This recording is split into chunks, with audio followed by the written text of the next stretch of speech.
Hello friends, welcome to my YouTube channel. तो आज हम लोग पढ़ने वाले हैं BA first year second semester का फर्स्ट चैप्टर, जो कि है एजुकेशन इन एंशिएंट पीरियड। तो ये जो चैप्टर है वो हमें एक ओवरव्यू देता है education system in ancient period, मतलब एंशिएंट पीरियड में एजुकेशन सिस्टम कैसा रहा होगा उसका एक ओवरव्यू देता है। तो चलिए स्टार्ट करते हैं। ये नोट्स में आप देखते जाइएगा। So during the ancient period two system of education was there. पहला था वैदिक सिस्टम और दूसरा था बुद्धिस्ट सिस्टम। उस टाइम पर दो सिस्टम चलते थे हमारे पास। पहला था वैदिक सिस्टम और दूसरा था बुद्धिस्ट सिस्टम। आगे देखेंगे जो अगला पॉइंट है वो है the medium of language during वैदिक पीरियड वो थी संस्कृत, और जो मीडियम ऑफ बुद्धिस्ट पीरियड था वो थी पाली। मतलब जो वैदिक सिस्टम में हम लोग जो लैंग्वेज यूज़ करते थे वो संस्कृत थी, और बुद्धिस्ट सिस्टम में जो हम लोग लैंग्वेज यूज़ करते थे वो थी पाली। आगे हम लोग देखेंगे कैरेक्टरिस्टिक्स ऑफ एजुकेशन।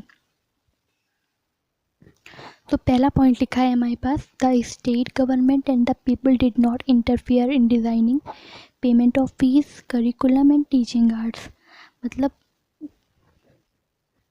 जो स्टेट गवर्नमेंट थी, वैसे तो उस टाइम पर कोई गवर्नमेंट इस तरह होती नहीं थी जैसे हमारे पास सेंट्रल गवर्नमेंट, स्टेट गवर्नमेंट या लोकल गवर्नमेंट, ऐसा कोई सिस्टम उस वक्त नहीं होता था। लेकिन यहाँ स्टेट गवर्नमेंट का मतलब है वहाँ के जो किंग होते थे या फिर जो मुखिया होते थे और वहाँ के जो लोग होते थे वो कोई इंटरफेयर नहीं करते थे किसी भी चीज़ में। जैसे पेमेंट ऑफ फीस की एक बच्चा अपने टीचर को क्या फ़ीस देगा, मतलब एक स्टूडेंट अपने टीचर को क्या फ़ीस देगा।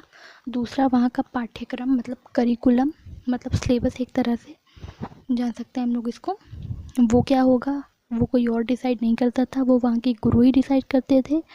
और टीचिंग आर्ट्स की एक टीचर अपने स्टूडेंट को या फिर एक गुरु अपने शिष्य को कितनी देर शिक्षा देगा वो भी सिर्फ गुरु ही डिसाइड करते थे, ना कि वहाँ के लोग और ना ही वहाँ का किंग डिसाइड करता था।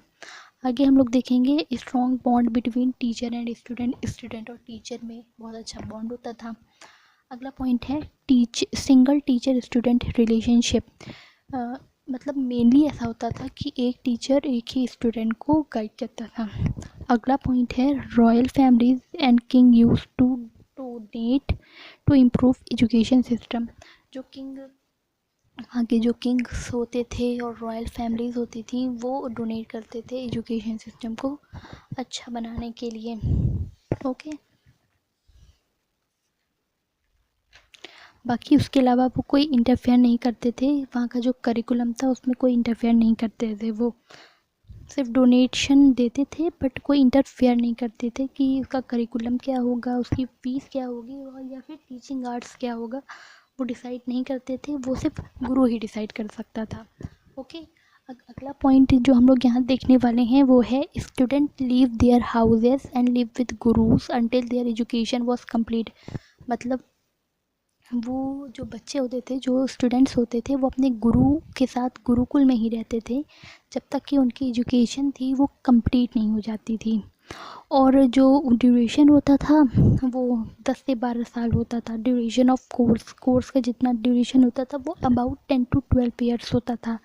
ये पॉइंट लिखा हुआ था यहाँ पर जो हमने डिस्कस किया अभी।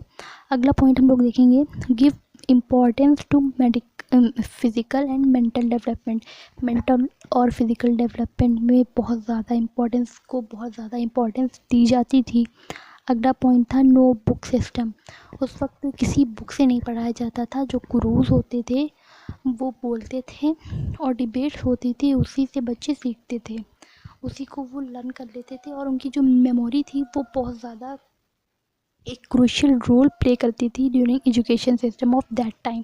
उस टाइम पर जो उनकी मेमोरी थी वो बहुत ज़्यादा क्रूशियल रोल प्ले करती थी। मतलब आज के सिस्टम में हम देखेंगे हमारे पास बुक्स हैं, उस वक्त जैसे गुरु बोल रहा है तो उसको उसी से सीखना है, उसके पास कोई बुक्स नहीं है कि वो बाद में फिर से अपने आप पढ़ लेगा। इसलिए जो उसकी जो अटेंशन होती थी उस वक्त वो बहुत ही ज़्यादा शार्प होती थी कि मतलब हाँ, जो इस वक्त गुरु बोल रहा है वो अभी ही बोल रहा है, हमें ये जो मटेरियल है या स्टडी मटेरियल है ये हमें बाद में नहीं मिलेगा, तो वो बहुत ही अटेंटिव रहता था। उस वक्त वो ये नहीं सोचता था कि मैं बाद में पढ़ लूँगा। अगर गुरु इस वक्त बता रहा है तो वो उस वक्त उसको बहुत अच्छे से सुनता था और उसी से उनकी जो मेमोरी होती थी वो बहुत ही शार्प हो जाती थी, राइट। आगे हम लोग पढ़ने वाले हैं करिकुलम कि सिलेबस कैसा रहता था, पाठ्यक्रम कैसा रहता था, ये देखने वाले हैं हम लोग। उससे पहले एक और पॉइंट है कि जो फॉरेस्ट ओके, वो जो एजुकेशन मतलब जो गुरुकुल्स होते थे वो फॉरेस्ट में लगाए जाते थे, मतलब शहर से बाहर, सिटीज़ से दूर लगाए जाते थे कि बच्चे को एक प्लीजेंट और साइलेंट इन्वायरमेंट मिल सके फॉर स्टडी। आगे अब हम लोग पढ़ने वाले हैं करिकुलम कैसा रहता था उस वक्त का।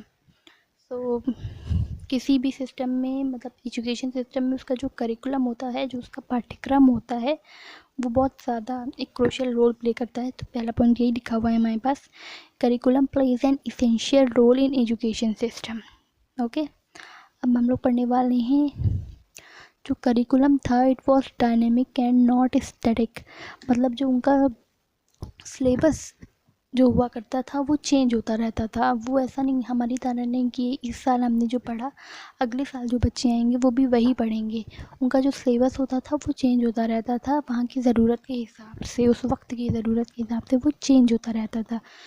एक मतलब जैसे हमारे यहाँ हम देखेंगे कि हमने जो चीज़ें पढ़ी हैं, जो हमारे 3-4 साल बाद जो बच्चे आएंगे वो भी वही सेम चीज़ पढ़ रहे हैं। जैसे कि हमारे भैया दीदी हम देखेंगे उन्होंने भी वही सेम चीज़ पढ़ी जो हम आज पढ़ रहे हैं, ठीक है। तो यहाँ ऐसा है, लेकिन उस वक्त ऐसा नहीं था, वहाँ पे डायनेमिक सिस्टम था, मतलब वो चेंज होता रहता था उस वक्त की ज़रूरत के हिसाब से। आगे एक जो अगला पॉइंट है वो लिखा हुआ है, fundamental goals of building a good curriculum was to develop student physically and mentally. मतलब जो फंडामेंटल गोल था वो था बच्चे को फिज़िकली और मेंटली प्रिपेयर करना फॉर फ्यूचर। फ्यूचर के लिए बच्चे को फिज़िकली और मेंटली प्रिपेयर करना। अगला पॉइंट है ये जो है, ये थोड़ा सा इम्पोर्टेंट कहेंगे इसको, ये जितना भी लिखा हुआ है इसको आप अच्छे से देख लीजिएगा एक बार। ये आप अगर आप अपने एग्ज़ाम में लिखेंगे तो ये आपको बहुत अच्छे मार्क्स दिलाएगा। सिर्फ ये पॉइंट, आगे के जो पॉइंट आएंगे वो अगर आप छोड़ देंगे तो इट्स ओके, वो इतना इम्पोर्टेंट नहीं है। बाकी ये जो पॉइंट है ये देखेंगे हम लोग पहले। सो वैदिक करिकुलम कंसिस्ट ऑफ 4 वेदास, 6 वेदांगास, उपनिषद, दर्शनास, पुराणास, तर्कशास्त्र। ये करिकुलम मतलब यहाँ से जो गुरु है मतलब शिक्षा लेकर अपने शिष्य को शिक्षा देता था। पहले वो यहाँ से सीखता था, इन सारी चीज़ों से सीखता था और फिर यही अपने शिष्य को सिखाता था यहाँ से। ओके, आगे ये सारे जो लिखे हुए हैं यहाँ पे हम लोग देखेंगे, ये जो पॉइंट्स लिखे हुए हैं ये उनके पार्ट्स थे। ये जो हमने पीछे पढ़ा है, यहाँ पर एक मिनट देखिएगा आप, ये जो हमने पीछे पढ़ा है यहाँ पे जो पढ़ रहे हैं, ये जो आगे लिखा हुआ है ये सब इसके पार्ट्स हैं। जैसे 4 वेदास, वहाँ पीछे हम लोगों ने देखा कि वहाँ वेद से शिक्षा लेते थे, तो यहाँ पे 4 पार्ट्स ऑफ वेद्स हैं, ठीक है। ऋग्वेद, सामवेद, यजुर्वेद, अथर्ववेद, इस तरह से ये पार्ट डिवाइडेड है। तो इसको भी आप लोग देख लीजिएगा एक बार, वैसे ये इतना इम्पोर्टेंट नहीं है। आगे हम लोग देखेंगे अब जो हम लोग देखने वाले हैं वो है बुद्धिस्ट करिकुलम कंसेप्ट। कि बुद्धिस्ट करिकुलम में कौन कौन सी बुक्स यूज़ होती थी। तो पहला है, 2 ही 3 यहाँ पे दिखे हुए हैं हमें, पिताकास, अभिधर्मा एंड सूत्रास। यहाँ से वो अपने शिक्षा ग्रहण करते थे और अपने शिष्य को शिक्षा देते थे, जैसे वैदिक सिस्टम में हम लोग ने देखा। और यहाँ लिखा हुआ है, education system was totally oral and debate. मतलब ओरल, इस सिस्टम में भी ओरली जो शिक्षा थी वो दी जाती थी और डिबेट होते थे इसी तरह से जैसे वैदिक सिस्टम में होते थे। और एग्ज़ाम वर कंडक्टेड एवरी ईयर, एग्ज़ाम हर साल एग्ज़ाम होते थे। आगे अब हम लोग देखेंगे, ये लास्ट पॉइंट है लेकिन बट नॉट द लीस्ट, ये बहुत ही इम्पोर्टेंट पॉइंट है, that is initiative ceremony of education, Vedic education and initiative ceremony of Buddhist education. ये दोनों हम साथ में ही कवर कर लेंगे, इसको आप बाद में जो लिखा है वो पढ़ लीजिएगा। मैं ऐसे बता रही हूँ कि इनिशिएटिव सेरेमनी क्या होती है।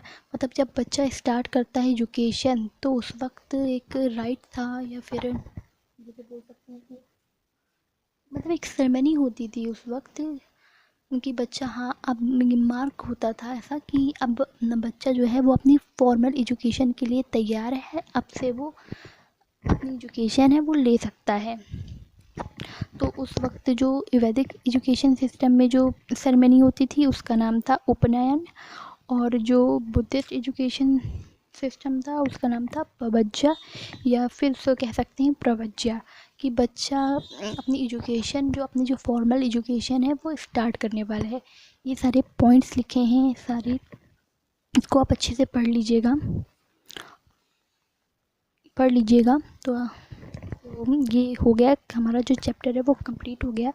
जो मेन चीज़ें थी वो हम लोग ने यहाँ पे पढ़ ली हैं।